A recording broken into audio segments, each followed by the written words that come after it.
लोकसभा चुनाव के 2 चरण संपन्न हो चुके हैं और अब लोकसभा चुनाव धीरे धीरे तीसरे चरण की ओर आगे बढ़ रहा है। लोकसभा चुनाव पर हमारे साथ बात करने के लिए भारतीय जनता पार्टी के प्रदेश महामंत्री रामप्रताप चौहान जी हमारे साथ हैं। उनसे जानते हैं कि लोकसभा चुनाव को लेकर 2 चरण निकल चुके हैं, बाकी 5 चरण बाकी हैं, तो भाजपा की ओर से किस तरह की तैयारी है और 400 पार का जो नारा है उसे सफल और साकार करने के लिए किस तरह के संगठन तौर पर तैयारी की जा रही है, तो किस तरह से आगे की रूपरेखा बनाई जा रही है। नहीं, देखिए, पहले भी जो तैयारी करी और आगे भी वैसी ही तैयारी कि हमारा एक तो वोट ज़्यादा पड़े। ये थोड़ा अभी जो मतदान का प्रतिशत कम हुआ है तो वोटिंग परसेंटेज भी ज़्यादा रहे और साथ ही साथ अपनी योजनाओं को, अपनी नीतियों को हम जनता तक पहुंचा चुके हैं और आगे पहुंचाने का प्रयास कर रहे हैं। सभी हमारे वरिष्ठ नेतृत्व, राष्ट्रीय नेतृत्व, प्रदेश नेतृत्व जो है वो विभिन्न माध्यमों से, सभा, रोड शो के अन्य के माध्यम से जनता के बीच में जा रहे हैं और हमारा कार्यकर्ता भी घर घर पर्ची पहुंचाने का काम और परिवार पर्ची पहुंचाने का काम और प्रधानमंत्री जी का संदेश ले जाने का काम कर रहा है। फिर जो अपने काम किए हैं सरकार ने विगत 10 वर्षों में, उसको लेके जा रहे हैं और एक बड़ी घोषणा अगले चुनाव के लिए, अगली सरकार के लिए करी है, जिसमें कहा है कि 70 वर्ष से अधिक, 70 वर्ष या उससे अधिक आयु के सभी लोगों को, जैसे आयुष्मान का इलाज होता है, ऐसे 5 लाख रुपए हर साल फ्री में इलाज कर देंगे। तो और बाकी देश की जनता के लिए और लोगों के लिए जो काम किया है मोदी जी ने एक मुखिया के रूप में, मैंने पहले भी बताया कि परिवार की तरह चिंता की है केंद्र में मोदी जी और प्रदेश में योगी जी। तो वो सब चीज़ों को लेके हम जनता के बीच में जाएंगे, आवास से लेके और शौचालय से लेके भोजन और उनके स्वास्थ्य की चिंता करने का काम, विद्युत का और पानी की चिंता करने का काम किया। अच्छे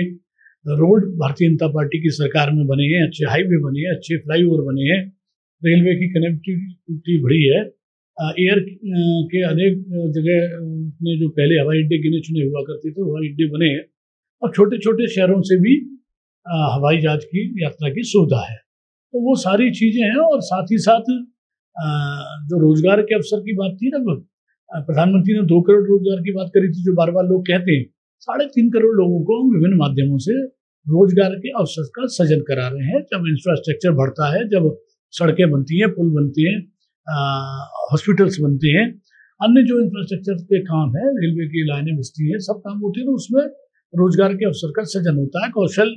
विकास, स्टैंडअप इंडिया, स्टार्टअप इंडिया के माध्यम से भी हम लोगों ने लोगों को रोजगार के अवसर का सृजन किया और 25 करोड़ लोगों को गरीबी रेखा से बाहर निकाला है। ये बहुत बड़ी उपलब्धियां सरकार की हैं, जहां देश के अंदर और बाहर विदेशों में सीमा को सुदृढ़ किया है और विदेशों में मान सम्मान सम्मान बढ़ाया है। देश की अर्थव्यवस्था 11वें स्थान से 5वें स्थान पे आ गई है और अगले उसमें 3रे स्थान पे हम लोग आ जाएंगे। तो विदेशी मुद्रा का भी भंडार है और आर्थिक रूप से भी सुदृढ़ है और स्वदेशी को बहुत लागू किया। रक्षा के क्षेत्र में हम लोग इतने स्वदेशी के उपकरण, जहाज, तमाम चीज़ें बना रहे हैं और बाहर के लिए निर्यात भी कर रहे हैं। तो भारत अब एक दमदार, शक्तिशाली देश है और उसी दृष्टि से हम लोग जनता के बीच में वोट मांगने जा रहे हैं और बच्चों का भविष्य, अपना भविष्य और बच्चों के भविष्य को अच्छा रखने की दृष्टि से हम जानते हैं कि जनता भी भारतीय जनता पार्टी के साथ है।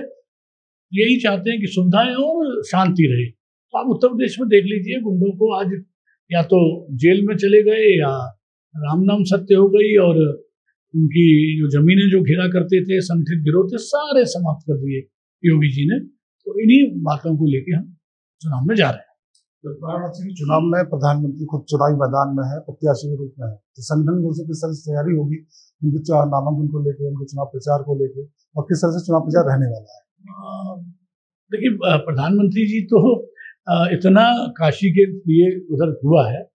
प्रधानमंत्री तो बड़े अंतर से वैसे जीतने वाले हैं, लेकिन कार्यकर्ता किसी भी रूप में पीछे नहीं हटेंगे। कार्यकर्ता पूर्ण रूप से मनोयोग से वहाँ काम कर रहे हैं। तो सारी लोकसभाओं में हम लोग की तैयारी रहती है, वही तैयारी काशी में भी है और उस दृष्टि से हम लोग, ऐसा कोई प्रधानमंत्री देखा होगा जो बूथ के अध्यक्षों से सीधी चर्चा करता हो, ऐसा प्रधानमंत्री जो महिलाओं से सीधा संवाद करता हो, ऐसा प्रधानमंत्री जो लाभार्थियों से सीधा बात करता हो। तो उस नाते से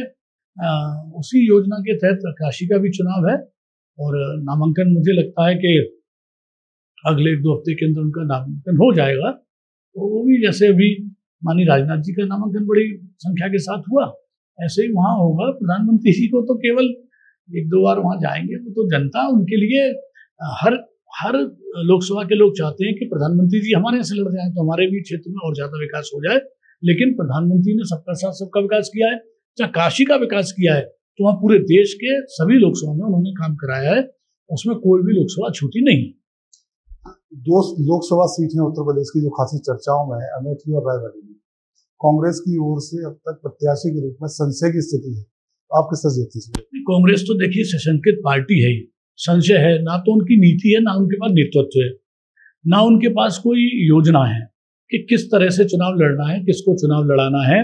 और उनके लोग खुद डरे हुए हैं। आप देखिए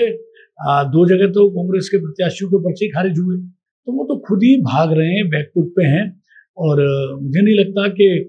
कहीं हिम्मत जुटा पा रहे हैं। अमेठी और रायबरेली उनकी परंपरागत सीट कभी हुआ करती थी, लेकिन अब वातावरण बदला है मोदी योगी का नेतृत्व में। अब उनकी हिम्मत ना, अमेठी पिछली बार हार ही गए थे, सोनिया जी पहले लड़ती थी रायबरेली से, वो अब नहीं लड़ रही हैं चुनाव, तो उनकी हिम्मत नहीं पड़ रही है कि कहाँ से चुनाव लड़ें। और अगर लड़ते हैं तो भारतीय जनता पार्टी के प्रत्याशी और भारतीय जनता पार्टी के कार्यकर्ता उनको चुनौती देगा, और निश्चित रूप से दोनों सीटें भारतीय जनता पार्टी जीतेगी। जिस तरह से भाजपा की ओर से लगातार नारा दिया था 400 पार का, समाजवादी पार्टी के अध्यक्ष अखिलेश यादव का नारा है कि भाजपा 400 पार नहीं 400 हार की तरफ बढ़ रही है। देखिए वो तो अखिलेश जी तो विधानसभा में भी 400 सीट जीत रहे थे, 403 में से 400 से ऊपर सीट जीत रहे थे, तो अखिलेश जी भी,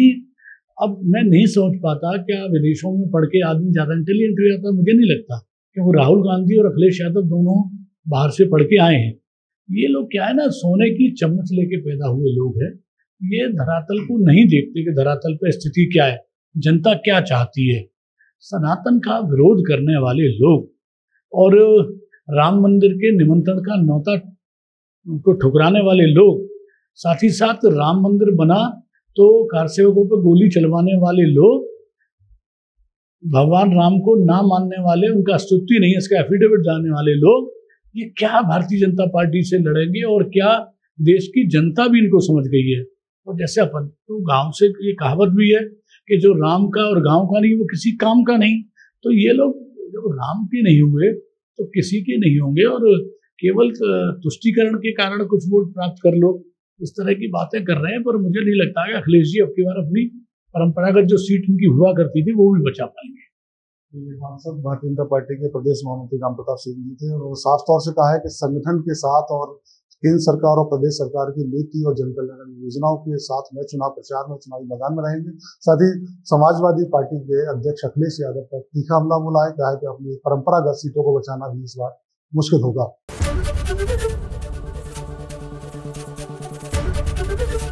एबीपी गंगा, खबर आपकी, जुबान आपकी।